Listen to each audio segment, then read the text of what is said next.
Je m'appelle Jessica, j'ai 30 ans et je souhaite partager une expérience récente qui m'a aidé à tourner la page d'une période difficile de ma vie, impliquant à la fois mon mari et sa famille. Ce chapitre a commencé il y a quelques mois, maintenant que les choses se calment, je suis encore en train de traiter les conséquences émotionnelles. Je pense que m'ouvrir à ce sujet pourrait m'aider dans mon processus de guérison. Il y a 3 ans, j'ai pris une décision importante dans ma vie, je me suis mariée avec mon petit ami qui s'appelait Tyler. Nous nous sommes rencontrés grâce à des amis communs et avons vécu 3 années merveilleuses ensemble avant de décider de nous marier. Tyler a toujours été le centre de l'attention, amusant, attentionné et aimant. Il venait d'une famille aisée et avait un excellent emploi, ce qui lui permettait de me gâter avec des cadeaux et de l'affection. Notre lien s'est renforcé grâce à notre amour commun pour les voyages, et à mesure que notre relation s'approfondissait, mes amis le complimentaient souvent, vraiment heureux pour nous. La générosité de Tyler m'impressionnait souvent. Je me souviens du jour où il m'a offert un nouvel ordinateur portable quand j'étais encore à l'université. Un geste qui, bien que très gentil, me mettait parfois mal à l'aise. Je ne pouvais m'empêcher de remarquer le déséquilibre financier. Tyler, je ne suis qu'une étudiante, lui disais-je. Je ne peux pas suivre ton rythme de dépenses, laisse-moi au moins partager certains frais. Mais Tyler rejetait toujours cette idée, insistant sur le fait qu'il était normal pour lui de gâter sa partenaire, tout comme ses amis le faisaient. Finalement, j'ai accepté ces gestes, bien que je cherchais encore des moyens de contribuer dans la mesure de mes moyens. Quand j'ai décroché un bon emploi après mes études, j'étais impatiente de rendre sa générosité. Nous avons commencé à partager les dépenses de manière plus équitable et avons même parlé d'emménager ensemble. Tu peux habiter chez moi, m'a proposé Tyler un jour. J'ai hérité de ma maison de mon grand-père, donc nous n'avons pas à nous inquiéter du loyer, mais nous pouvons partager tout le reste pour que ce soit équitable. Bien que j'aie eu quelques réserves, Tyler m'a rassurée en me disant qu'il avait mon bien-être à l'esprit. Ainsi, nous avons entamé ce nouveau chapitre ensemble. Les choses se passaient bien, nos responsabilités financières étaient réparties de manière équitable, en tenant compte de nos revenus différents, jusqu'à ce que j'aie l'occasion de rencontrer la famille de Tyler. Ils habitaient loin de nous, et Tyler avait des engagements professionnels, donc j'ai dû les recevoir seul. Avant leur arrivée, Tyler m'avait prévenu des tendances critiques de ses parents, mais sans entrer dans les détails. Il m'avait seulement conseillé de sourire et de ne pas prendre leurs paroles dures trop à cœur. Avec cela en tête, j'ai abordé la situation avec un optimisme prudent. Cependant, tout espoir d'une réception chaleureuse a rapidement disparu lorsque les parents et la sœur de Tyler sont arrivés. Au lieu de l'atmosphère amicale que j'avais espérée, ils sont apparus visiblement agacés, établissant une ambiance tendue dès le début. Il n'a pas fallu longtemps pour que leurs opinions à mon sujet deviennent douloureusement claires. Alors c'est toi la femme avec qui Tyler sort, a dit froidement sa mère, Martha. Je ne m'attendais pas à te voir habiter ici. Est-ce que tu paies un loyer? Non, Martha, ai-je répondu calmement, bien que sa question m'ait surprise. Tyler m'avait dit que la maison était entièrement payée, mais nous partagions toutes les autres factures également. Martha n'en était pas convaincue. Ce n'est pas parce que la maison est payée que tu peux en profiter. C'est la maison de Tyler, pas la tienne. N'oublie pas ça. Ces mots m'ont blessée, et la conversation est devenue encore plus inconfortable. La sœur de Tyler, Teresa, n'était pas mieux. Elle me parlait à peine, préférant me lancer des regards ou mentionner son mariage avec un milliardaire, comme si elle voulait me rappeler son statut supérieur. Toutes mes tentatives pour établir un lien avec elle ont été accueillies par de l'indifférence. Pendant toute la visite, Tyler, qui était déjà arrivé, n'a offert aucun soutien. En fait, il semblait se ranger du côté de sa famille, en écho à leurs sentiments. Ses parents critiquaient mes habitudes de consommation, en particulier mes achats de maquillage et de produits de soins de la peau, affirmant qu'ils étaient superflus, étant donné mes supposées contributions limitées à la maison. Leur scepticisme quant à mon indépendance financière ne faisait que s'approfondir, en partie à cause des commentaires que Tyler avait faits. Il leur avait mentionné avec désinvolture, Jessica n'était qu'une étudiante en difficulté quand on s'est rencontrés, comme si j'avais été complètement dépendante de lui. Bien qu'il soit vrai que Tyler m'a soutenue financièrement au début, sa description n'était pas tout à fait exacte, et ils semblaient soudain renforcer leurs opinions négatives à mon égard. La désapprobation de la famille de Tyler à mon égard, combinée à son attitude passive, a rendu toute l'expérience incroyablement difficile. Cela m'a fait remettre en question non seulement ma relation avec eux, mais aussi la dynamique entre Tyler et moi. J'étais surprise par ces commentaires et j'ai rappelé à Tyler que nous avions déjà ajusté notre accord financier pour partager les dépenses de manière équitable. J'ai expliqué que j'avais toujours vécu de manière modeste, tant avant que pendant notre relation, et que tous les articles de luxe que je possédais étaient des cadeaux de sa part, des cadeaux contre lesquels je l'avais souvent mis en garde en raison de leur extravagance. Cependant, Tyler défendait ses dépenses généreuses, affirmant que son statut social exigeait qu'il fasse ces cadeaux somptueux. Il est devenu clair que sa générosité avait plus pour but d'impressionner ses amis que de vraiment prendre soin de moi. Leur visite m'a laissé avec un goût amer, et j'ai confronté Tyler à propos de toute la situation. Dès qu'ils sont partis, malheureusement, Tyler a minimisé l'incident. « Ne prends pas ça au sérieux, Jessica », a-t-il dit d'un ton désinvolte. Ils voulaient bien faire, ce qu'ils ont dit n'était pas sérieux.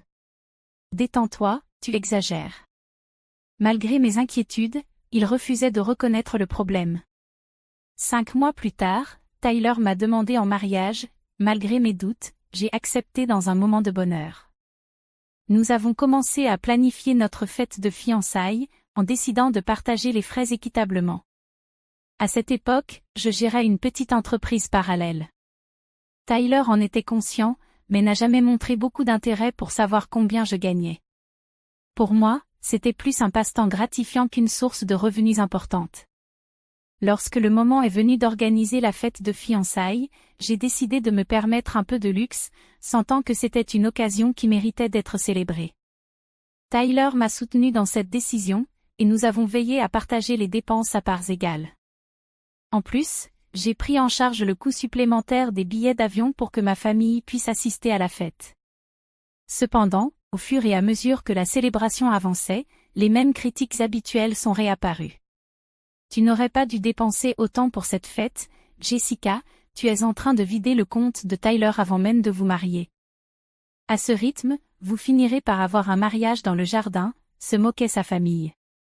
Je pensais que tu étais irresponsable financièrement, mais c'est encore pire que je ne l'imaginais. Leurs paroles durent m'ont de nouveau atteinte, entachant ce qui aurait dû être un moment joyeux de doute et de frustration. Je suis restée ferme et ai répondu directement à Martha, oui, la fête était extravagante, mais nous étions d'accord tous les deux. J'ai payé ma part et, en fait, c'était l'idée de votre fils d'inviter autant de monde. Tyler avait insisté, et je n'avais pas pu dire non, surtout lorsqu'il a mentionné qu'il ne se souciait pas des dépenses. Mais les critiques ont continué. Martha m'a accusé de manipuler Tyler pour qu'il dépense plus que de raison, tandis que Teresa affirmait qu'elle savait exactement quel genre de personne j'étais et que j'aurais dû être plus prudente. Frustrée et accablée par la tension, je me suis excusée pour aller chercher un peu de tranquillité sur la pelouse du lieu de réception. Là-bas, j'ai entendu Teresa et son mari, Justine, rire à mes dépens. Il semblait que ma fête de fiançailles était en train de s'effondrer, avec Tyler apparemment inconscient des jugements sévères de sa famille. Beaucoup de ses parents éloignés ont présumé que j'étais sans emploi, me dépeignant comme une dépendante. Voyant mon malaise, ma mère, toujours protectrice et perspicace, s'est approchée de moi. En tant que femme qui m'a élevée seule, elle comprenait les défis de la gestion financière et m'a conseillé de reconsidérer les fiançailles, en soulignant les commentaires malveillants continus de la famille de Tyler. Après la fête, j'ai confronté Tyler à propos de tout ce qui s'était passé. Il a encore une fois minimisé la situation, en disant, il plaisantait seulement, et m'a assuré que les questions financières ne le préoccupaient pas, car il m'aimait. Mais j'ai été ferme, lui disant que je voulais contribuer de manière plus significative à nos dépenses, y compris au loyer. Une fois de plus, il a rejeté l'idée. À mesure que nous avancions dans la planification du mariage, le stress ne faisait qu'augmenter. Les parents de Tyler continuaient à critiquer chaque choix que je faisais, m'accusant de ruiner leur fils. La surveillance constante a rendu la période des fiançailles insupportable. J'ai tenté d'expliquer que tout le monde, y compris ma mère, contribuait aux dépenses du mariage, mais Martha m'a sévèrement accusé de profiter de Tyler, suggérant que j'essayais de vider son compte en banque. Au milieu de ces accusations, mes beaux-parents m'ont injustement étiquetée comme une profiteuse. Je me suis adressée calmement à Gabriel, le père de Tyler, dans l'espoir d'apaiser ses inquiétudes. Gabriel, je ne demande aucune aide financière. Nous sommes tout à fait capables de financer le mariage nous-mêmes, l'ai-je rassuré. Malgré mes explications, Teresa n'a épargné aucune critique, notamment sur le coût de ma robe et de mon maquillage pour le grand jour, même après que j'ai précisé que ma mère avait pris en charge ces dépenses. La cérémonie en elle-même s'est déroulée sans problème, mais pendant la réception, Martha et Gabriel ont continué à critiquer mes habitudes de consommation, m'accusant d'exploiter financièrement leur fils. Malgré ces paroles dures, je savais que, peu importe combien j'expliquais ou me défendais, ils étaient déterminés à me juger de la pire des manières. Je suis restée silencieuse, déterminée à ne laisser aucun conflit gâcher ce qui devait être une journée spéciale. Quelques mois plus tard, Tyler a reçu une promotion importante au travail et était impatient de la célébrer avec un grand dîner en famille. J'étais très heureuse pour lui et voulais rendre l'occasion encore plus mémorable, alors je me suis proposée pour couvrir toutes les dépenses. Tyler, je veux que ce dîner soit quelque chose d'extraordinaire. Je suis tellement fière de toi et je veux célébrer ton succès, lui ai-je dit avec enthousiasme. Il a apprécié le geste, et j'ai partagé que mon entreprise était prospère, me procurant un revenu stable, en plus d'avoir récemment accédé à un fonds fiduciaire légué par mon grand-père. J'ai planifié l'événement avec soin, déterminé à en faire un moment parfait pour célébrer son accomplissement. Cependant, lorsque sa famille est arrivée, ils étaient visiblement mécontents. Malgré les retours positifs des autres invités, il était clair qu'ils avaient des réserves quant à la grandeur du dîner.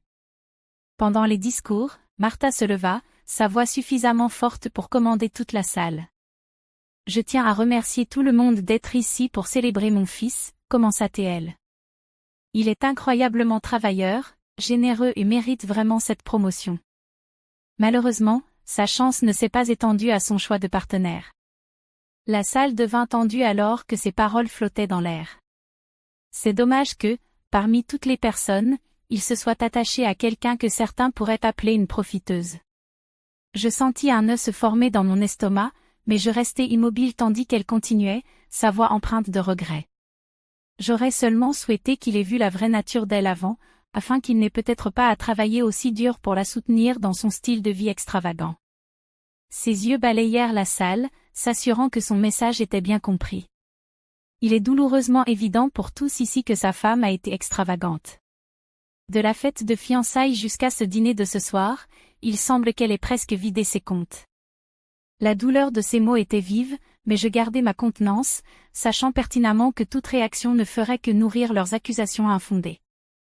Je pris une grande inspiration, me préparant à ce qui allait suivre. Martha ajouta avec un sourire triomphant, « Heureusement que nous avons fait signer à Jessica un contrat de mariage avant le mariage. Au moins, une partie de ses biens sont protégés. » Elle soupira, presque soulagée, et continua, « C'est une chance que mon fils ait épousé quelqu'un qui puisse au moins donner l'apparence d'une épouse trophée. » Tyler se joignit à sa mère, approuvant, « Je ne peux même plus dépenser d'argent pour moi-même, il n'en reste plus. » Il alla jusqu'à dire que se marier avec moi avait été une erreur, comparant mon comportement de manière défavorable à celui qu'il imaginait d'une autre épouse dans une situation similaire. Sous le choc et frustré, je finis par parler, « Penses-tu vraiment que je suis une profiteuse ?» La réponse de Tyler fut brève et douloureuse, « Ton style de vie pèse lourdement sur mon compte bancaire. » Atterré mais déterminé à clarifier les accusations, je fis face à ces remarques. Puisque tout le monde ici me prend pour une profiteuse, laissez-moi vous montrer le solde de mon compte bancaire. Peut-être que cela dissipera les malentendus. Je révélai alors à tous mon indépendance financière, ce qui fut accueilli avec incrédulité. Au milieu de cet échange animé, Martha me pointa du doigt et m'accusa. « As-tu volé l'argent de mon fils ?» Tyler ajouta, méfiant, « Cela ne peut être que ça. » Frustré mais calme, je répondis, « Je n'ai pas besoin de voler l'argent de ton fils. Tout ce que je possède est le fruit de mon travail acharné. De plus, j'ai récemment accédé à un fonds fiduciaire légué par mon grand-père. J'avais prévu de l'utiliser pour acheter une maison plus grande, comme une surprise pour Tyler, mais, compte tenu des circonstances, cela semble désormais improbable. Malgré tous mes efforts pour clarifier la situation, Tyler, ignorant apparemment la tension, suggéra « Nous pouvons encore acheter la maison, ce serait un cadeau merveilleux. » Mais j'ai été ferme, cela n'arrivera pas. Ta famille m'a insulté trop longtemps et tu ne m'as jamais défendu. Au lieu de cela, tu as laissé ces suppositions erronées selon lesquelles j'utiliserais ton argent persister. Ma frustration était évidente alors que j'affirmais clairement ma position. Tyler, tentant de minimiser la situation, répondit « Tu exagères. » Mais je savais que cette fois, je ne pouvais pas laisser passer. Ils ont dit que j'exagérais, mais je suis restée ferme, non, je n'exagère pas. Tout le monde ici sait ce que ta famille a dit de moi. Ils étaient là quand tu as permis qu'ils m'insultent lors de notre fête de fiançailles. Sentant le poids des années de manque de respect et d'humiliation, j'avais atteint ma limite. Je ne pouvais plus tolérer cet environnement toxique et j'ai dit clairement à Tyler, je veux divorcer. Alors que Tyler tentait de supplier et de s'expliquer, ma mère est intervenue, tu n'as jamais défendu ma fille. Il est temps qu'elle mette fin à cette relation toxique une fois pour toutes, déclara-t-elle fermement. Nous avons quitté la fête, laissant derrière nous une foule d'invités choqués qui murmuraient entre eux. Malgré la scène dramatique, j'étais déterminée à mettre un terme à cette relation. Le soutien indéfectible de ma mère marquait la fin d'un chapitre douloureux de ma vie. Après l'affrontement, je suis retournée directement à notre maison, j'ai pris mes affaires. Alors que Tyler essayait désespérément de me contacter, j'ai mis mon téléphone en silencieux et suis allée chez ma mère pour trouver du réconfort. Le lendemain, j'ai contacté mon cousin, qui est avocat, pour commencer à rédiger les papiers du divorce. Avec un contrat prénuptial en place, le processus promettait d'être simple, m'épargnant de partager mes actifs financiers significatifs avec Tyler. Cependant, la situation a empiré lorsque Tyler et sa famille se sont présentés à la porte de ma mère, exigeant de me parler. Ma mère a été ferme et leur a ordonné de partir. Pendant ce temps, les messages de Tyler alternaient entre des excuses larmoyantes et des menaces inquiétantes, que j'ai documentées en vue de les utiliser comme preuve pour obtenir une ordonnance restrictive, si nécessaire. Le soutien inébranlable de ma mère m'a donné de la force. Tyler a même tenté de me confronter à mon bureau, mais après avoir informé la sécurité, il a été rapidement escorté dehors. C'est alors que j'ai décidé de démissionner de mon emploi bien rémunéré. Mon entreprise prospère signifiait que je n'avais plus besoin de ce poste, et je n'étais plus concentrée sur l'accumulation de richesses, mais plutôt sur la recherche d'une vie paisible et digne. J'ai remis ma démission ce même jour et commencé à aller de l'avant. Une semaine plus tard, j'ai remis les papiers du divorce à Tyler à son lieu de travail, seulement pour découvrir qu'il avait déjà été informé de ma démission. Mes anciens collègues m'ont rapporté qu'ils continuaient à envoyer des fleurs et des cadeaux à la maison de ma mère, que nous avons systématiquement renvoyés. Le harcèlement continu m'a poussé à envisager de changer de ville. Avec l'encouragement de ma mère, j'ai trouvé une maison idéale dans un état voisin, offrant un refuge loin de mon ex. En attendant la finalisation des papiers du divorce, le juge a facilité un processus fluide, grâce au solide contrat prénuptial. Pendant les 5 mois de notre séparation, j'ai profité de ce temps pour me réorganiser et me préparer à un nouveau chapitre de ma vie. Je me suis rapidement installée dans ma nouvelle maison, j'ai changé de numéro pour éviter les messages incessants de Tyler et de sa famille, et j'ai commencé à savourer ma liberté nouvellement retrouvée. J'ai entendu par des connaissances que la vie de Tyler était en train de s'effondrer. Il blâmait ses parents pour la fin de notre mariage et faisait face à des revers professionnels, alors que ses collègues prenaient leur distance et que ses supérieurs étaient mécontents de la publicité négative. Ses parents ont contribué à ce chaos en répandant des rumeurs d'infidélité, mais heureusement, ces accusations infondées n'ont pas pris racine. De mon côté, ma vie a commencé à s'épanouir. Je me suis concentrée sur l'expansion de mon entreprise et j'ai pleinement embrassé ma liberté. J'ai commencé à participer à davantage d'activités sociales et je suis même retournée dans le monde des rencontres. Bien que l'attitude de Tyler m'ait rendue plus prudente, j'ai persévéré, convaincue que je me rétablirais et que je finirais par rencontrer quelqu'un qui me valoriserait et me respecterait vraiment. Bien que les actions de Tyler m'aient causé une grande douleur, la force que j'ai acquise en surmontant ces obstacles m'a propulsée vers un avenir plus prometteur, rempli d'opportunités et d'une meilleure connaissance de moi-même. Je suis enthousiaste quant à ce que l'avenir me réserve, confiante dans mes choix et avec une vision claire de ce que je recherche dans les relations et dans la vie.